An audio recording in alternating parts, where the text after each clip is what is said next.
और ईरान के सदर पर वज़ीर-ए-आज़म नरेंद्र मोदी ने ट्वीट किया है। इब्राहिम रईसी के हवाले से ये ट्वीट किया है। हेलीकॉप्टर उड़ान के बारे में रिपोर्ट से फिक्रमंद हूँ। वज़ीर-ए-आज़म नरेंद्र मोदी ने भी अपनी फिक्र जाहिर की है। जो खबरें ईरान के सदर इब्राहिम रईसी को लेकर सामने आ रही हैं वो फिक्र पैदा करने वाली हैं। जो खबरें सामने आ रही हैं वो परेशानी बढ़ाती हैं। वाज़ेह रहे कि चाबहार पोर्ट को लेकर अभी बहुत बड़ा मुआहदा हिंदुस्तान के साथ हुआ है। तारीखी मुआहदा उसे बताया जा रहा है और 10 साल के लिए चाबहार पोर्ट पर अब जो कंट्रोल था वो कहीं ना कहीं इंडिया के हाथ में था। एक बड़ी ये डील थी, लेकिन आज शाम होते होते जो खबरें सामने आई और रात होते होते इस खबर पर और भी ज़्यादा संकट के बादल मंडराते हुए नजर आ रही हैं। इब्राहिम रईसी की सेहत को लेकर तमाम जगहों पर दुआएं की जा रही हैं। इसके साथ साथ अभी तक उनके हेलीकॉप्टर की कोई जानकारी नहीं मिल पा रही है।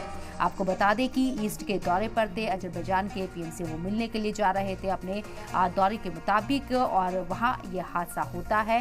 हालांकि खबरों को लेकर अभी बहुत क्लैरिटी नहीं है, उनकी सेहत को लेकर बहुत तस्वीर साफ नहीं की गई है।